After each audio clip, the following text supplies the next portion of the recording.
Hey, halo everybody. Ketemu lagi bareng Mbak Yu di podcast seri Qatar GP. Akhirnya kita tiba di penghujung musim 2023. Qatar GP adalah race kedua sebelum akhir musim. Terakhir minggu depan di Valencia, which is penentu Jordan. Seperti yang gue bilang sejak tengah musim, mungkin sejak awal musim ya sebenarnya gue udah bilang.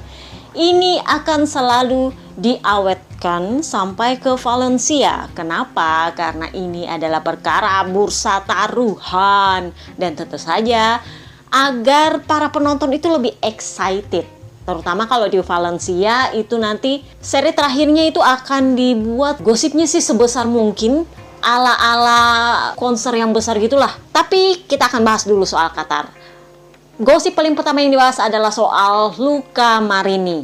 Nah ini yang agak-agak alot-alot kayak daging yang, tahu nggak daging palsu yang kayak karet tuh. Nah kayak itu tuh modelnya.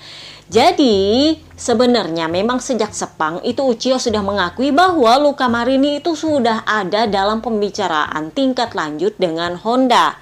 Tetapi kalau kalian dengar podcast gue kemarin minggu lalu itu kan gue udah bilang posisi Luca itu akan sangat ditentukan oleh posisinya Fermin Aldeguer. Masalahnya Aldeguer ini pengennya Repsol taruh di VR46. Kan gue bilang tukar guling. Kalau Fermin nggak dapat seat di VR46, otomatis Luca nggak bakal dapat seat di Honda. Karena ini adalah tukar guling. Nah, misilih nyi idilih untuk membuat Fermin Aldeguer itu bisa lepas dari kontraknya yang udah terlanjur ditandatangan untuk tahun depan itu nggak gampang. Kenapa?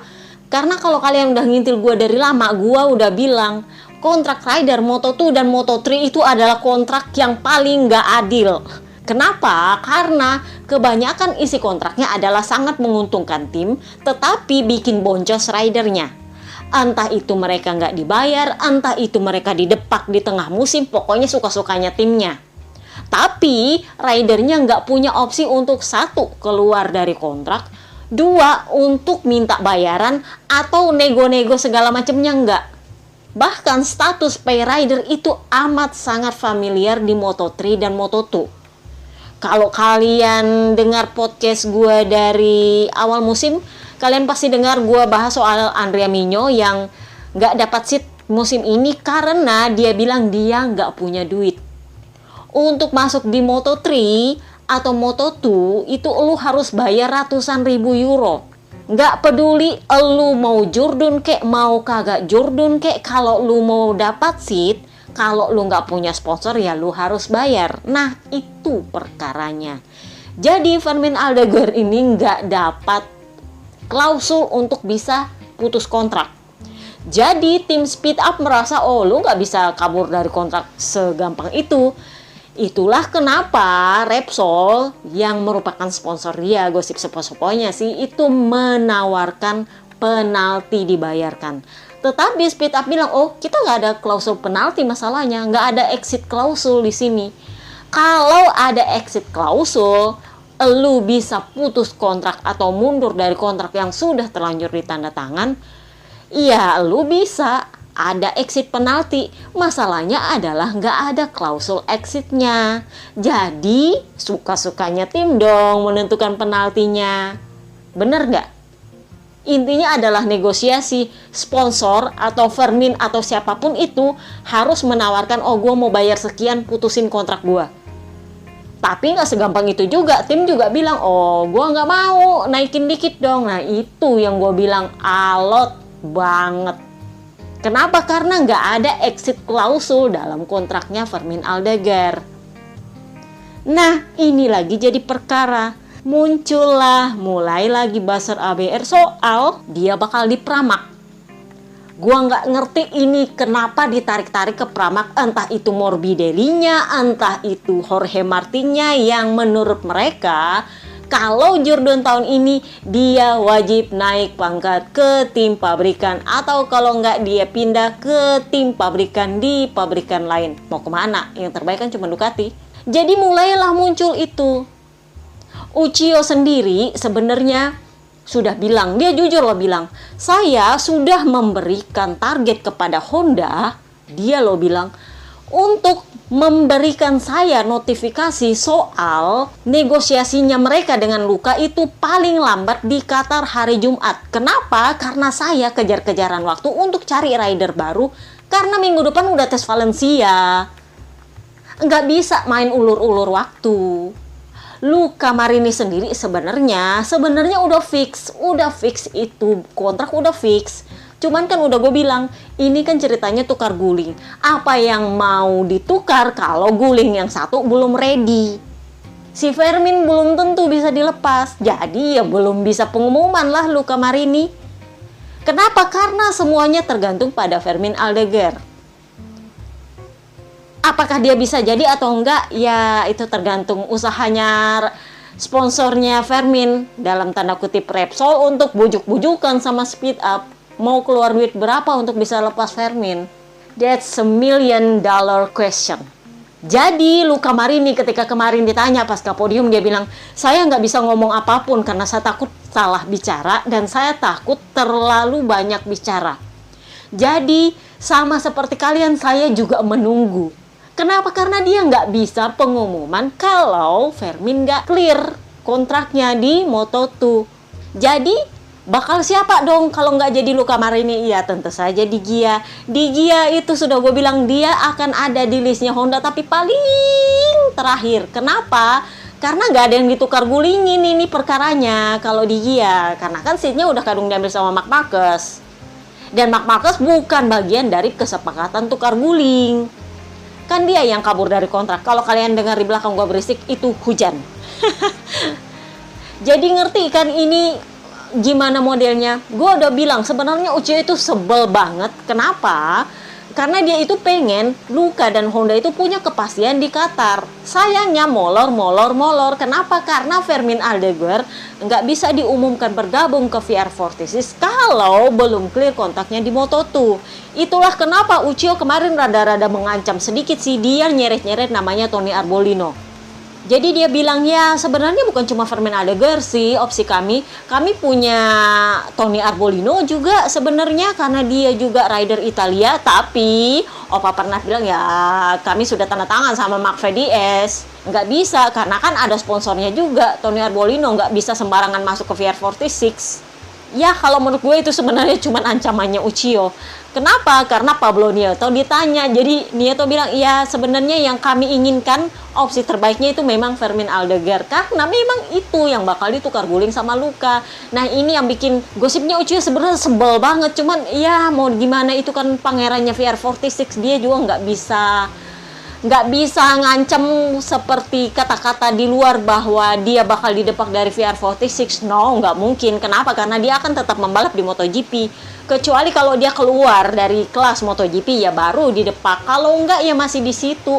Cuman mungkin sepertinya Uchiho mulai, lu kalau bukan adiknya sahabat gue, kalau lu bukan pangerannya VR46, mungkin udah gue kasih SP lu. Dia itu paling bersih SP, dia itu paling bersih SP soalnya. Jadi Luka Marini bilang kemarin, saya tidak bisa mengabarkan apapun soal masa depan saya kepada kalian karena saya juga sama menunggu seperti kalian ya. Kita tunggu aja berarti sampai minggu depan, sampai di Valencia. Kalau masih diawatin sampai Valencia ya masih di Valencia. Tapi gosipnya sebenarnya Luka udah tanda tangan, cuman sisa Aldeguernya yang ditunggu. Jadi sebenarnya Uchiho nggak perlu gusar lagi karena sudah pasti Luka bakal pindah. Tetapi yang perkara adalah siapa yang akan ganti. Itu adalah perkaranya VR46. Nah masalahnya adalah kalau nego lepas kontraknya Fermin Aldeguer dengan sponsornya dan timnya itu belum clear, ya VR46 nggak bisa masuk. Dia nggak bisa nego. Belum lagi perkara gaji dan segala macem. Tapi gue sih berembus sepoi-sepoi memang Aldeguer bawa sponsor. Jadi ya kalau menurut gue sih Uchiho nggak bisa komplain terlalu banyak karena ini anak bakal bawa sponsor. Penaltinya dibayar oleh sponsornya. Jadi intinya lu cuma tahu beres. Tapi kan biar gimana pun VR46 tetap pengen punya ya dalam tanda kutip wibawa lah. Nggak juga segitu-gitu banget mesti nunggu kan. Akhirnya mereka jadi tim terakhir yang mengumumkan rider mereka musim depan. Agak-agak rancu sih, tapi ya begitulah pangeran VR46. Lu mau lawan gimana? Ada yang nanya, Entar si Uchiho yang didepak, nggak mungkin Uchiho didepak. Kenapa? Karena VR46 Rider Academy dan manajemen itu dipegang oleh Uchiho.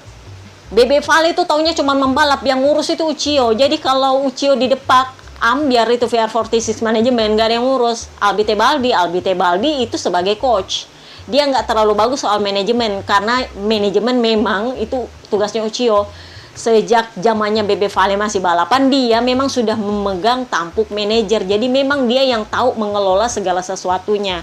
Itulah kenapa dia memang sedikit agak gusar. Tapi ya kita lihatlah apakah ini akan diawatin sampai akhir pekan Valencia atau justru akan pengumuman di hari Rabu atau hari Kamis nanti. Ya emang terlambat sih, tapi ya mau gimana lagi. Di Gian Antonio yang adalah rider list terbawahnya Honda itu bilang, sebenarnya sejak seri Thailand itu ada sedikit ya harapan lah di ujung lorong. Tetapi begitu sampai di Sepang, harapan itu pupus. Kenapa? Karena tampaknya 2 seat terakhir yang lowong di MotoGP itu akan diambil oleh orang lain dan bukan saya. Jadi Di Gia bilang memang saya sudah tidak punya opsi lagi di MotoGP untuk tahun depan. Sementara ini sudah akhir musim, saya itu udah nggak punya peluang untuk nego di WSBK atau mau turun ke Moto2. Terus terang, turun ke Moto2 itu adalah sebuah kerugian untuk saya. WSBK masih mungkin, tapi kan sekarang sudah akhir musim, sudah close semua, apa-apa, udah nggak ada seat saya di sana. Jadi, jalan satu-satunya adalah saya hanya bisa menunggu sampai tahun 2025 ada rider yang lowong atau lepas kontrak. Karena kan banyak rider yang habis kontrak tahun 2025. Jadi, menjadi rider cadangan itu adalah plan B saya untuk tahun depan. Supaya saya bisa tetap membalap, supaya saya tetap berada di MotoGP, menggantikan rider-rider yang cedera, sehingga saya tetap terlatih untuk bawa motor balapan. Nanti 2025 saya kalau ada seat kosong baru membalap penuh. Pertanyaannya adalah pabrikan mana yang mau ambil dia? Kalau di Sepang kemarin gue udah bilang, di atas kertas performanya Luca Marini sebenarnya lebih bagus dari Di Gian Antonio, tetapi di seri Qatar, Di Gian Antonio otomatis secara langsung dan resmi lebih baik daripada Luca. Kenapa? Karena dia membukukan kemenangan. Dia cuma punya 1 podium dan 1 kemenangan. Tapi itu lebih dari cukup. Yang penting gue menang. Logikanya bener gak sih? Jadi dia bilang, ya paling enggak saya berharap ini mungkin tidak akan menyelamatkan seat saya tahun depan, tetapi bisa menjadi dalam tanda kutip nilai jual saya untuk membalap di tahun 2025. Jadi kalau menurut gue, kalau si Vermin batal lolos dari kontraknya di Moto2, mau nggak mau Luca akan tetap di VR46. Artinya Di Gia punya peluang untuk bergabung dengan Honda, which is memang sejak awal Mir Bradle, bahkan si cemen Jordan Malin Kundang, Marc Marquez itu bilang lebih baik Di Gian Antonio. Kalau menurut gue sih Marc Marquez lebih kepada dia merasa terbeban karena gara-gara gue masuk dia akhirnya terdepak kan. Jadi kemarin ketika Di Gia menang, dia adalah salah satu rider yang memberikan selamat kepada Di Gia. Jadi memang Mir itu bilang gini, saya sampai sekarang masih percaya bahwa Di Gia yang akan menempati seat itu. Tetapi kalau memang segalanya berubah dengan cepat dan menjadi Luca Marini, ya sebenarnya saya membayangkan itu lutut sama sikunya Marini itu bakal ketemu saking tingginya dia. Padahal kalau gue pikir Mir juga kan tinggi. Mir itu tingginya 170 sekian, Luca Marini 180 sekian. Lu bayangin itu si Panjolo, kalau orang Palu bilang Panjolo. Saking tinggi-tingginya mereka itu. Honda tahun depan kalau Luca jadi bergabung, itu bakal menjadi salah satu tim dengan rider tertinggi di track. Jadi memang kenapa Luca Marini itu kekeh untuk pindah, karena dia pengen bisa mengembangkan motor dia sendiri sesuai dengan ergonomis dia. Kendala dia di Ducati adalah karena motor Ducati meskipun adalah salah satu motor terbaik di track, itu dikembangkan oleh Pecco Bagnaia yang tingginya nggak setinggi Luca Marini. Dan rider-rider Ducati itu rata-rata tingginya ya sama dengan Pecco Bagnaia, jadi ya memang nggak cocok sama ergonomisnya Luca Marini. Nah dia kan karena rider satelit ya cuma bisa terima, nggak bisa membantu pengembangan. Jadi itulah kenapa dia pengen pindah ke Honda sebagai rider tim pabrikan supaya dia bisa mengembangkan motor dia sendiri. Dan karena tinggi badan dia ya 11-12 sama Joan Mir, jadi ada kemungkinan itu motor sama-sama sukses dipakai karena sama-sama tinggi. Kalau menurut gua masalahnya Joan Mir nggak cocok-cocok sekarang itu karena memang dia tinggi. Sementara motor Honda yang saat ini adalah untuk rider-rider dalam tanda kutip KT yang pendek-pendek. Karena Marc Marquez pendek, Takaaki Nakagami pendek. Jadi ya emang itu untuk rider-rider yang pendek. Nah, Joan Mir itu kan tinggi. Nah, kalau Luca bergabung masuk, mereka kan sama-sama tinggi. Jadi pengembangannya bisa sejalan, nggak jomplang. Jadi istilahnya ergonomisnya baku pakai, kalau orang Manado bilang.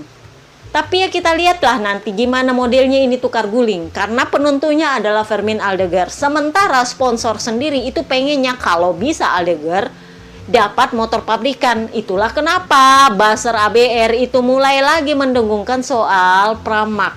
Gua nggak ngerti kenapa Pramac dibawa-bawa.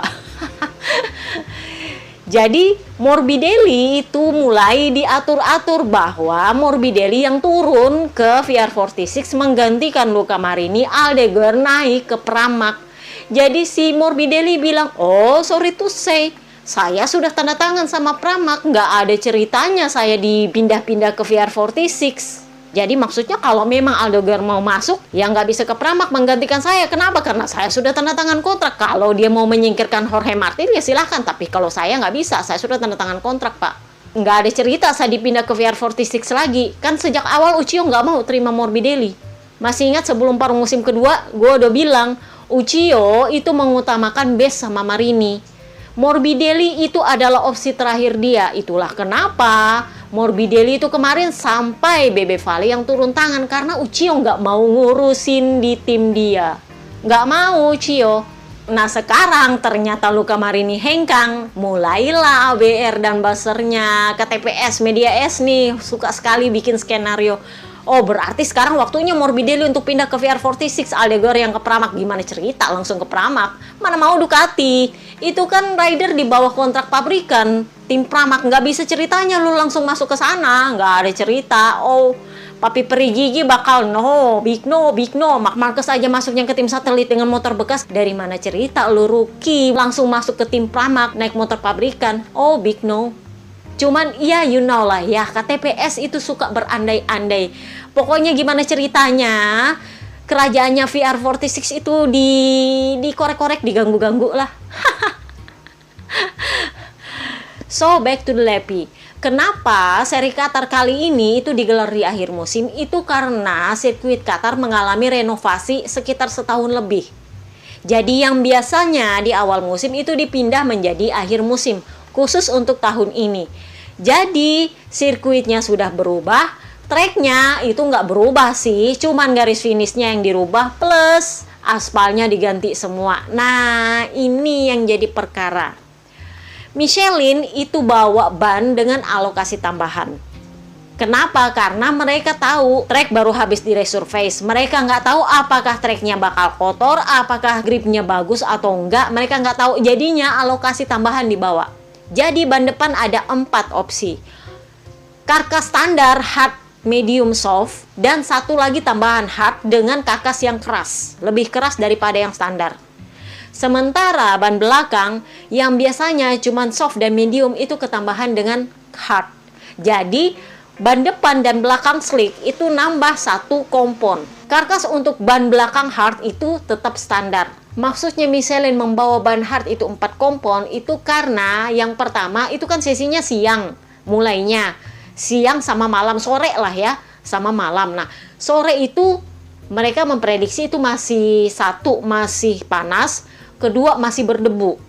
Jadi mereka sengaja bawa ban depan hard yang karkasnya lebih keras untuk dipakai di sesi siang. Sementara di sesi malam itu rider bisa memilih mau pakai ban hard yang karkasnya normal atau mau pakai ban hard yang karkasnya lebih keras. Mereka bisa memilih. Nah si Pecco sendiri yang juga sudah mengantongi peringatan tekanan ban itu bilang sebenarnya Ducati biasanya kuat di Qatar, tetapi karena ini track yang aspalnya baru di resurface itu akan menjadi pertanyaan lain karena gripnya sudah pasti berbeda dan kita nggak tahu ban yang dibawa ini akan cocok sama ini track atau enggak. Jadi ibarat kata kita semua sama-sama nggak tahu ini bakal gimana nih pakai ban yang ini. Sebenarnya di Qatar kemarin itu bisa jadi penentu Jurdun. Kalau si Pecco bisa unggul dengan tambahan 23 poin. Tetapi ternyata Jorge Martin itu tampil sangat dominan di sprint race. Sebenarnya sprint race ini sudah sesuai skenario. Kenapa? Karena memang Jorge Martin itu adalah rider yang sangat kuat dalam hal sprint race. Sementara Pecco, kalian bisa lihat dia itu paling nggak pernah mendominasi sprint race. Kenapa? Karena dia itu punya pikiran jangka panjang dibanding sprint race yang pendek-pendek. Dia juga nggak mau mengambil resiko lebih di sprint race. Kenapa? Karena poin yang dipertaruhkan kecil. Jadi dia nggak mau terlalu mengambil pusing. Nah, itu yang bikin dia keteteran di sprint race dan Jorge Martin berhasil memperkecil gap poin dari 14 poin ketika meninggalkan Sepang menjadi sisa 7. Kenapa? Karena MotoGP mulai bikin nih tim Martin dan tim Pecco. Jorge Martin sendiri mengeluh nih soal gua nggak ada sekutu. Siapa bilang? Johan Zarco sendiri sebenarnya di awal pekan udah bilang, saya belum dapat tim order sih, jadi saya belum tahu apakah saya akan menjalankan tim order atau enggak. Tetapi sejauh ini kalau misalnya saya punya peluang menang, ya saya tetap pengen menang dong. Di Gian Antonio, karena dia KTPI, banyak yang berpikir dia ini bakal masuk tim Pecco. Ya belum tentu juga, meskipun dia KTPI, dia nggak membalap tahun depan, jadi dia nggak punya utang atau kewajiban apapun untuk menjaga Pecco atau menjaga Martin. Nggak ada. Itulah kenapa dia memilih menang di Qatar. Jadi dia bilang, karena tahun depan saya nggak membalap di MotoGP lagi, ya saya pengen meninggalkan musim ini dengan kemenangan. Karena saya sudah punya podium, saya pengen bisa meninggalkan MotoGP ini dengan kemenangan. Anak baik karmanya baik, dikasih kemenangan lah dia. Tetapi di sesi hari Jumat itu sudah kelihatan siapa timnya siapa. Marc Marquez memutuskan untuk ngintil Pecco. Seperti biasa, kalau kalian bilang itu karena dia cuma bisa ngintil Pecco aja, biasanya juga dia ngintil Martin. Beda cerita, kalau dia ngintil Martin itu artinya dia sudah sepakat untuk Martin butuh bantuan dia agar bisa ngerecokin Pecco. Semakin di depan Marc Marquez start, makin bagus dia untuk bisa menghalangi Pecco. Itulah yang selama ini dilakukan oleh adiknya Alex Marquez. Kalau bisa ngerecokin, ya ngerecokin. Tetapi dia memang nggak perlu membantu Martin. Itulah kenapa kalau Marc Marquez ngintil Martin, itu karena Martin juga butuh bantuannya Marc Marquez untuk mengganggu Pecco. Tetapi kalau dia ngintil Pecco dengan sengaja itu karena dia memang pengen mengganggu psikologinya Pecco. Pecco di awal-awal musim kemarin itu sangat sensitif dengan Marc Marquez, tetapi kalian bisa lihat dia mulai sangat dewasa secara mental di akhir musim. Ketika dia mulai dapat ban apes, ketika dia mulai nggak jelas tekanan bannya, ketika dia mulai ada masalah dengan pengereman dan segala macam, pokoknya mulai banyak lah masalahnya dia mulai mengatur dia punya emosi. Jadi dia mulai nggak gampang emosian sama Marc Marquez karena dia tahu Marc Marquez emang ngincar psikologi dia. Saywar kalau gue bilang. Jadi ya si Pecco bilang sebenarnya sih saya nggak suka diikuti sebenarnya, tapi karena aturan mengizinkan ya sudahlah, saya nggak ada pilihan lain. Mau nggak mau saya geber aja. Yang bisa saya lakukan sekarang adalah menjadikan motivasi. Kalau saya tahu dia ngintil di belakang, saya jadi makin cepat supaya dia nggak ngejar saya. Bener nggak sih? Ya bener juga sih. Ya ujungnya juga dia berhasil memperbaiki posisi, tetapi nggak berhasil nyuri kintil. Ngintil berhasil, tapi nggak berhasil nyuri kintil. Jadi dengan Marc Marquez mengintil Pecco, harapannya adalah Pecco bisa sedikit terganggu. Nah ini juga yang terjadi antara Marco Bes dengan Pol Espargaro. Jadi saywar antara VR46 vs KTPS. Kalian bisa lihat siapa tim Martin dan siapa tim Pecco. Sebenarnya sih anak VR46 kan gue udah bilang gak ada yang boleh membantu. Jadi kalian bisa lihat si Pecco itu gak ada bantuan dari VR46 sama sekali. Jadi kemarin itu yang ribut adalah Marc Marquez vs Pecco, kintil-kintilan. Kemudian Pol Espargaro dengan Marco Bes, Alex Espargaro dengan Morbidelli. Jadi memang anak-anak VR46 versus KTPS. Nah, Pol kemarin itu ceritanya kalau nggak salah sih mereka itu saling menyalip ketika hot lap.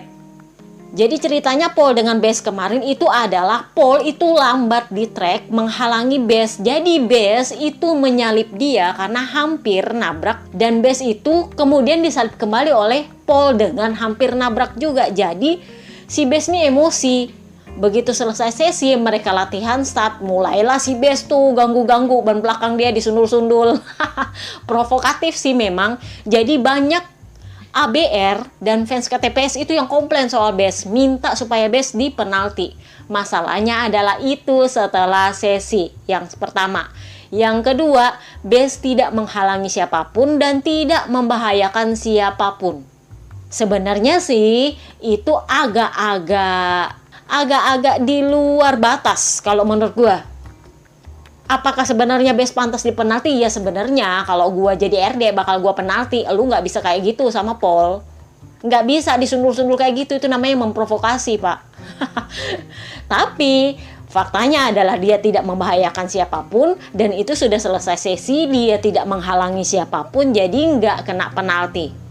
Nah, lain cerita dengan Morbidelli vs Papa Kembar. Jadi Morbidelli ini memang sudah mulai ribut dengan para KTPS sejak di Sepang. Di Sepang dia itu dikintil sama Marc Marquez. Berbeda dengan Pecco yang pasrah aja dikintil, dia kan pakai Yamaha jadi nggak bisa cepet. Jadi dia bilang, saya sengaja melambat ketika saya tahu Marc Marquez di belakang karena saya bukan seperti Pecco yang ya udah geber aja, atau seperti Jack Miller yang bilang, ya saya nggak ada pilihan lain selain geber meskipun saya tahu saya dikintil. Jadi Morbidelli bilang, saya tidak akan memberikan keuntungan kepada siapapun yang kurang rasa hormatnya kepada rider lain. Agak-agak pedes sih. Gua nggak bisa bilang itu songong karena itu benar. Jadi kemarin Alex Espargaro tuh yang ribut sama dia. Jadi memang para fans KTPS ini emang udah lama ngincar Morbidelli. Jadi ketika kemarin Morbidelli lambat di track, ketemulah sama Alex Espargaro. Alex Espargaro nyalip dia. Begitu di tikungan berikutnya, Morbidelli nyalip lagi Papa Kembar. Karena Papa Kembar sebel disalip, dia marah-marah lah, dia nyalip balik dan dia marah-marah. Kayak kalau kalian pernah lihat, ngerti nggak? Kalau di tol lo lagi bawa mobil, terus ada yang klakson-klakson gitu dari belakang terus nyalip, saling salip lah di tol, habis itu ngamuk-ngamukan. Nah kayak gitu tuh Papa Kembar kemarin. Dia sebel merasa disalip, terus disalip balik. Jadi dia marah-marah. Si Morbidelli itu mau menjelaskan kenapa dia melambat. Karena Papa Kembar bilang, lu ngapain sih selalu menghalangi orang, udah tahu lambat gak usah ngalangin orang lagi hot lap. Jadi Morbidelli maunya bilang, gua bukan sengaja melambat, tetapi ada yellow flag di depan. Jadi dia jelaskan ke Alex Espargaro, tapi mungkin karena lagi pakai helm, yang satu emang suka marah-marah dan yang satu ya you know lah, kalau Morbidelli kalau menjelaskan kan agak-agak slow. Itulah kenapa dia namanya rider cool, slow banget. Sementara Papa Kembar itu kan orang emosian. Jadi yang satu jelaskannya slow banget dan yang satu emang gak sabaran. Ditampol lah di track itu si Morbidelli, ditampol lagi di atas motor. Itu nggak sopan banget. Kalau menurut gue itu udah pembegalan. Kenapa? Lu cuman perlu senjata tajam kalau lu di luar trek. Cuman karena ini di dalam trek ya nggak perlu pakai senjata tajam juga. Tapi itu sudah cukup berbahaya. Kenapa? Karena motornya lebih tinggi kecepatannya dibanding motor biasa yang di jalan. Tetapi di trek kali ini itu kecepatannya lebih tinggi dan masih sempat-sempatnya Papa Kembar nampol kepalanya Morbidelli. Itu sangat tidak sopan. Dan kalau menurut gue itu sebenarnya wajibnya black flag sebenarnya. Jadi ini jadi perdebatan lagi. Gue sampai debat sama Jorno nyinyi itu. Emang kalau lu fans MotoGP, lu belum tentu bisa pakai motor yang bener. Bedakan fans MotoGP dengan pemakai motor yang bener. Jadi kemarin itu banyak yang merasa yang salah adalah Morbidelli. Jadi Morbidelli bilang, gue gak merasa salah. Kenapa? Karena gue lagi sama Martin, terus di depan Alex Marquez crash, muncul yellow flag, jadi gue melambat. Kenapa? Karena gue gak mau nyalip Martin. Nongol sih Papa Kembar, nyalip gue. Gue juga karena yellow flag sudah selesai, ya gue juga jadinya bisa cepat lagi, gue nyalip lah dia. Dia marah. Jadinya dia ngamuk-ngamuk. Jadi gua lagi-lagi melambat dan mau menjelaskan ke dia kenapa tadi ketika dia nyalip gua lambat. Tapi begitu gua jelasin, dia marah, dia nampol. Saya sama sekali nggak bisa terima itu. Kenapa? Karena itu adalah perbuatan yang jauh dari menghormati rider lain. Ironisnya adalah papa kembar itu disebut Pak RT karena dia adalah rider yang paling getol keamanan berkendara para rider di trek. Dia pelopornya, dia yang nampol. Jadi memang Morbidelli bilang, oh no, gua nggak terima. Karena gua nggak sengaja melambat dan gua itu mau menjelaskan ke dia tapi dia nggak dengar malah nampol. Nampolnya itu udah salah. Kalau menurut gua juga itu udah salah, nggak ada cerita. Mau dibilang itu bukan seperti membunuh orang, enggak. Mau dibilang itu kan dia pakai helm, enggak. Kalau lu nampol orang di atas motor yang lagi bergerak, itu sudah salah. Kenapa? Karena itu sama dengan lu membegal orang. Karena lu kalau nampol orang, itu kan dia nggak nyangka lu bakal tampol. Jadi reaksi kagetnya antara dia kehilangan keseimbangan atau dia mencoba mengelak. Dan apapun itu ceritanya, dia tidak akan berkonsentrasi pada motornya, pada treknya. Jadi ngerti kan kenapa gue bilang itu berbahaya? Dan itu yang gue ributin sama si Simon Patterson tuh sampai ribut. Karena Simon Patterson merasa itu nggak ada masalah karena dia pakai helm. Bukan cerita dia pakai helm, tapi karena dia di atas motor. Jadi si Simon bilang, tapi kan motornya lambat. Ya lambat versinya MotoGP dengan lambat versinya orang normal kan beda. Lambat versi normal kalau gua itu adalah 20 atau 40 km per jam. Lambat versinya MotoGP itu 80 atau 100 km per jam itu lambat. Jadi gue bilang sama si Peterson, gini loh, lu bawa motor, paling enggak 80 km per jam, terus lu suruh orang nampol kepala lu. Gue mau lihat lu mau selamat apa enggak. Paling enggak lu pasti oleng. Terus dia bilang, tapi kan dia nggak konsentrasi ke trek, dia kan konsentrasinya sama Alex Espargaro. Justru ketika dia lengah, nggak memperhatikan motornya, itu adalah kondisi di mana dia paling berbahaya. Nggak bisa gitu ceritanya, bro. Pada akhirnya kan papa kembar minta maaf meskipun yang ngelesnya banyak. Gue udah bilang ini karena ngelesnya banyak ya pasti ada santan instannya. Hell ya, dia dapat santan instan. Cuman kalau menurut gue emang penaltinya itu amat sangat ringan.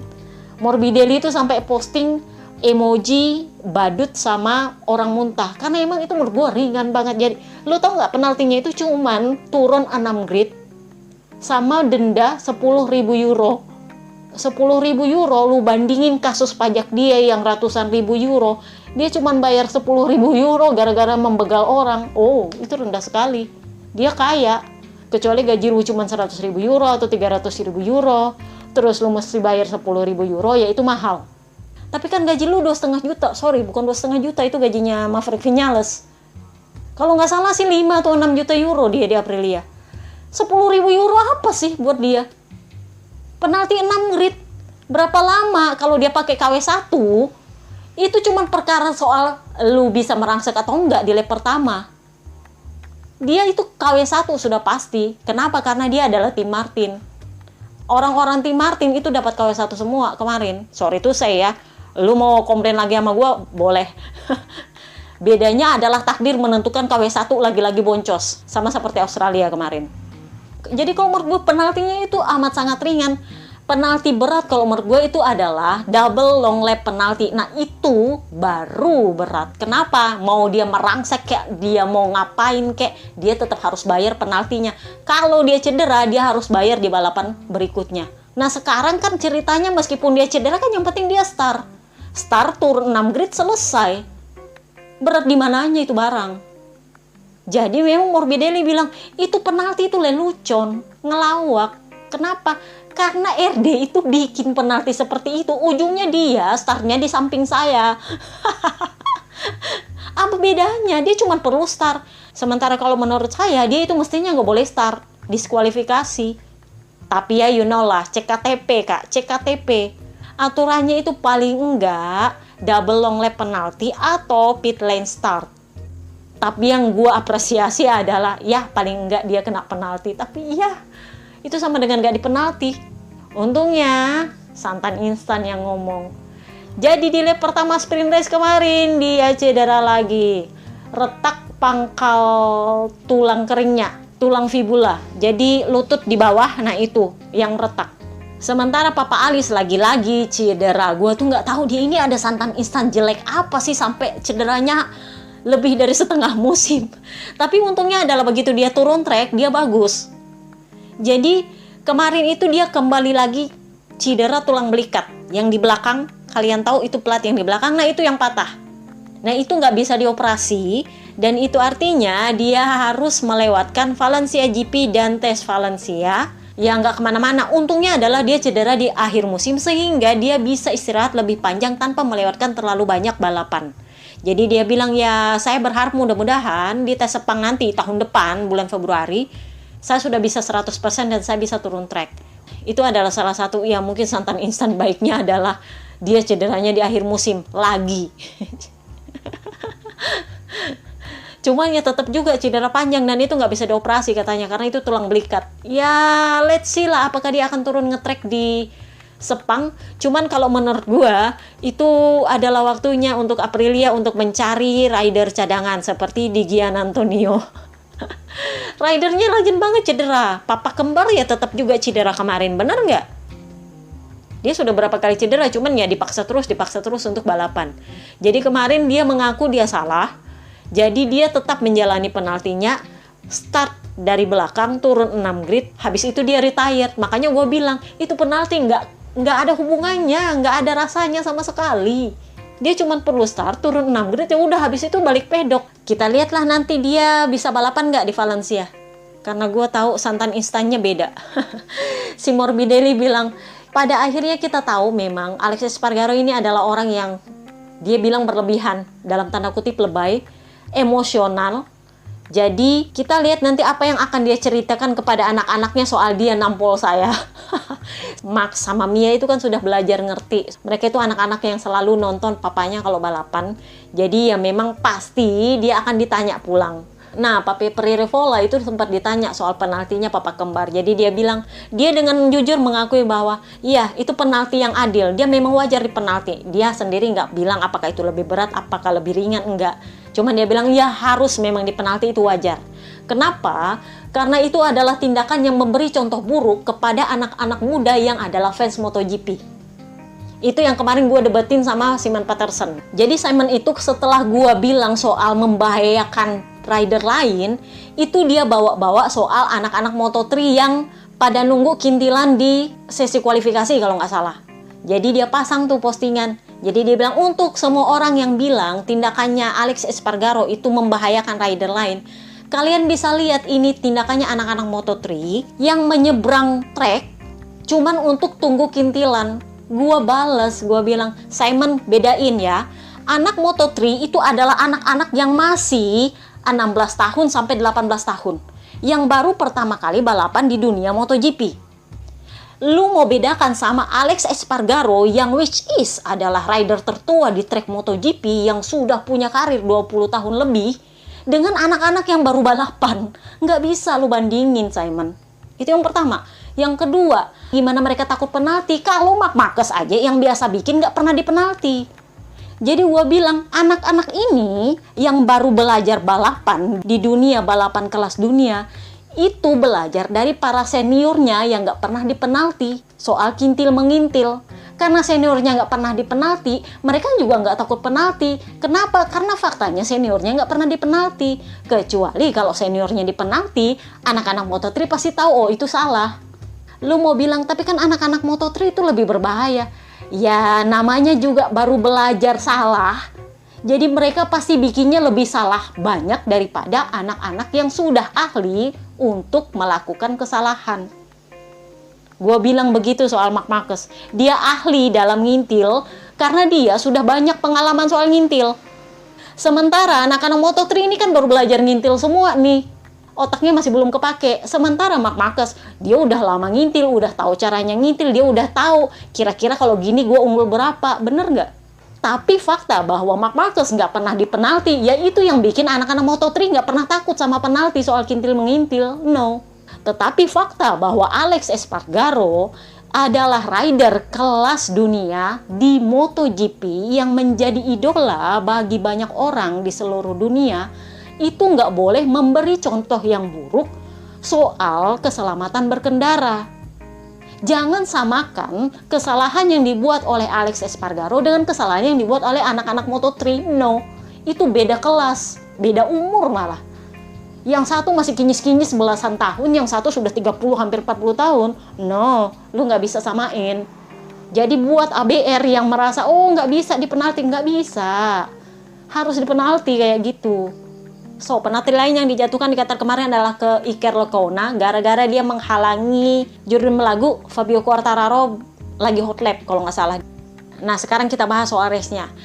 Yang nanya, KW1 siapa semua yang dapat? Jorge Martin, yang kedua Alex Espargaro. Karena dia memang sebenarnya jatah KW1, cuman karena dia penalti turun 6 grid ya udahlah ya, ditambah dengan cedera. Jadinya gak kepake itu KW1. Yang ketiga yang pakai Sarko, karena dia adalah teammate-nya Jorge Martin, yang diharap paling enggak bisa ngerecokin atau gimana lah, terserah. Yang keempat yang dapat seperti biasa Alex Marquez. Yang kelima gue nggak tahu apakah yang dapat itu Best atau Luka. Tetapi pikiran gue adalah si Luka dapat KW1, si Best dapat apes. Karena Luka itu selalu terbukti ngerecokin Pecco. Sangat jarang dia membantu Pecco. Bahkan setelah podium kemarin itu dia bilang, Pecco merusak balapan saya. Jadi ya you know lah ya kenapa dia dapat KW1. Karena dia memang jarang akrab sama Pecco. Yang paling sering akrab sama Pecco itu memang Best. Jadi wajar ketika Best dapat apes, Luka dapat KW1. Sayangnya KW1 di Qatar kemarin itu jadinya ban apes, boncos semua. Ditambah Jorge Martin kena karma. Kenapa kena karma? Jadi gini, kemarin di sprint race itu kan dia punya manuver yang kalau nggak salah 2 atau 3 kali itu dia nyenggol Pecco Bagnaia. Pecco itu sempat yang komplain. Jadi dia bilang, kalau nggak salah seingat-ingat saya, manuver seperti itu biasanya berbuah penalti. Jadi kalian masih ingat ketika Papayuan dapat penalti, long lap penalti, gara-gara dia mencoba menyalip Fabio Quartararo di sprint race. Ditambah dengan Best, masih ingat ketika itu bikin Marc Marquez melebar tanpa menyentuh Marc Marquez sama sekali, kena penalti. Jadi aturannya, Jorge Martin aturannya ini mestinya kena penalti. Kenapa? Karena dia nyentuh Pecco nggak cuma sekali, 2 kali atau 3 kali. Dan itu sangat agresif. Dia bukan cuma nyentuh Pecco loh. Ada beberapa orang kalau nggak salah gue lupa, dia juga kayaknya dia. Jadi si Pecco mempertanyakan, kok nggak dipenalti? Karena seingat-ingat saya, kemarin-kemarin itu kena penalti. Tahu nggak Jorge Martin bilang apa live di TV? Ya sebenarnya memang itu adalah manuver yang beresiko. Tetapi kalau menurut saya itu masih manuver yang fair, tidak membahayakan, tetapi memang itu beresiko. Dia menolak dikatakan bahwa itu harus dipenalti. Ujungnya adalah dia kena santan instan. KW1 emang pada boncos dan dia yang paling boncos. Kenapa? Karena dia yang paling merasakan efeknya. Kalau ada yang bilang ban goib itu adalah khayalan gua, kalau di Mandalika kemarin Marc Marquez mulai bunyi-bunyi bahwa dia mulai percaya ada ban goib. Nah kemarin di Qatar Jorge Martin mulai ngomongin soal ban goib. Jadi dia bilang, sepertinya sekarang penentuan Jordan itu ditentukan oleh ban. Pecco kan emang bilang, selama ini di akhir musim ini saya itu selalu bermasalah dengan ban. Ada aja masalah ban saya, entah itu ban belakang, entah itu ban depan, ada aja masalahnya gitu. Kalau nggak ada masalah itu berarti saya bermasalah dengan tekanan ban. Jadi dia bilang ada aja masalahnya. Sementara Jorge Martin itu sangat kurang masalah ban.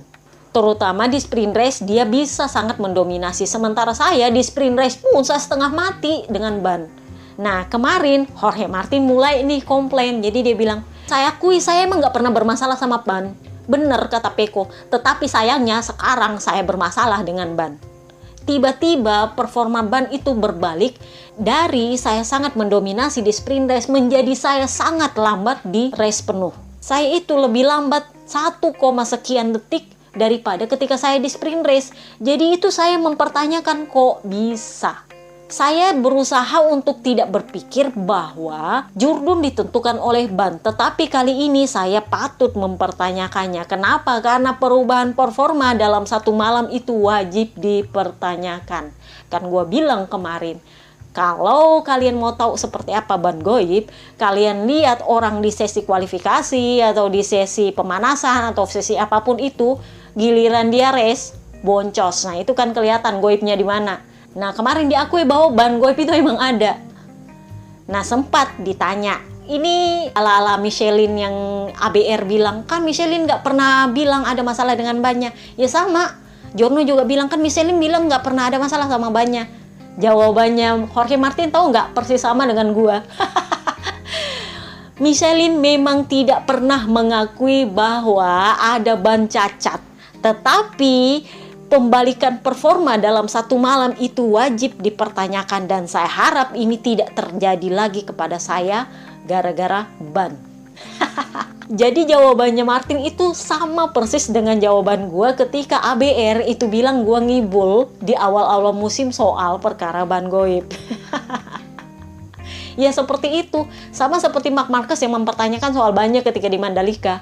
Dia sangat mendominasi di sesi-sesi awal akhir pekan, begitu balapan boncos, crash, terus dia bilang, gua nggak tahu itu kenapa bisa crash, nggak ada aba-aba, nggak ada warning, nggak ada feeling, nggak ada apa, crash aja, ya kayak gitu. Meskipun sebenarnya itu bukan ban apes, cuman dia kena santan instan aja, jadi ya maaf. Sama seperti Martin, sebenarnya dia dapat KW1, cuman ya ditambah dengan aspal yang baru habis di resurface plus dia dapat santan instan, ya maaf, paling boncos lah dia. Rasanya jadi apes banget. Nah, yang menarik adalah Marc Marquez ngeles. Kan kalian bisa lihat dia agak-agak dengan sengaja melebar. Jorge Martin maju. Dia ngeles tuh, dia bilang, ya memang saya melakukan kesalahan di situ karena saya agak keluar dari line yang bersih, jadi saya kelewatan, melebar. Dan setelah itu saya memutuskan untuk tidak menyalip Martin. Kenapa? Karena saya tahu saya tidak perlu menyalip Martin karena setiap poin itu sangat berarti untuk Martin. Setiap poin itu akan mengubah hidupnya.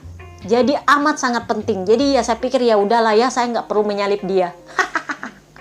Jadi kan kalian tahu ini nationality order, dia nggak mau ngerecokin Martin. Hal yang sama dengan Johan Zarco, sang teammate. Jadi kalian bisa lihat dia agak melebar, itu sebenarnya bukan melebar melakukan kesalahan, nggak. Dia bisa bilang dia melakukan kesalahan, karena kan itu gampang lu bilang lu melakukan kesalahan. Makanya gue bilang kalau gapnya mepet-mepet, lu bisa main alus, bilang oh ya gue melakukan kesalahan, jadi lu mundur ke belakang. Padahal sebenarnya lu mau majuin yang di belakang, bener nggak? Jadi ya si Zarco bilang, dia terus terang bilang, iya saya emang mengawal Martin, menjaga supaya dia nggak disalip-salip orang. Cuman ya masalahnya Enea Bastianini maju, Papanina maju, Quartararo maju. Itu kan adalah rider-rider pemakai KW2 yang nggak masuk tim manapun. Jadi ya mereka nggak ada pusing-pusing ceritanya mau memihak siapapun.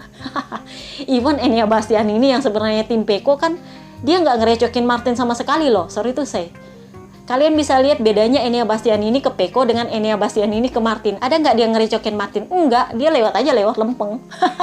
Sementara Pecco ini yang kalau menurut gue emang dari awal gue udah bilang, si Pecco kalau dia lihat Di Gia bisa sampai ke tempatnya dia pasti akan relakan itu untuk Di Gia, kemenangan dia. Kenapa? Karena dia tahu bahwa dia hanya perlu memperbesar gap point dari Martin. Dia nggak perlu kekeh-kekeh untuk menang. Kalau bisa menang ya menang, kalau nggak ya nggak apa-apa. Nah begitu Di Gia nongol, dia memang sempat attack. Jadi dia bilang, saya sebenarnya mencoba untuk serangan terakhir saya, tapi saya hampir menabrak Di Gia dan itu membuat saya tersedot slipstream. Untungnya adalah saya nggak crash dan untungnya si Luca Marini jauh tertinggal di belakang. Jadi dia bilang, ya paling enggak saya bisa finish.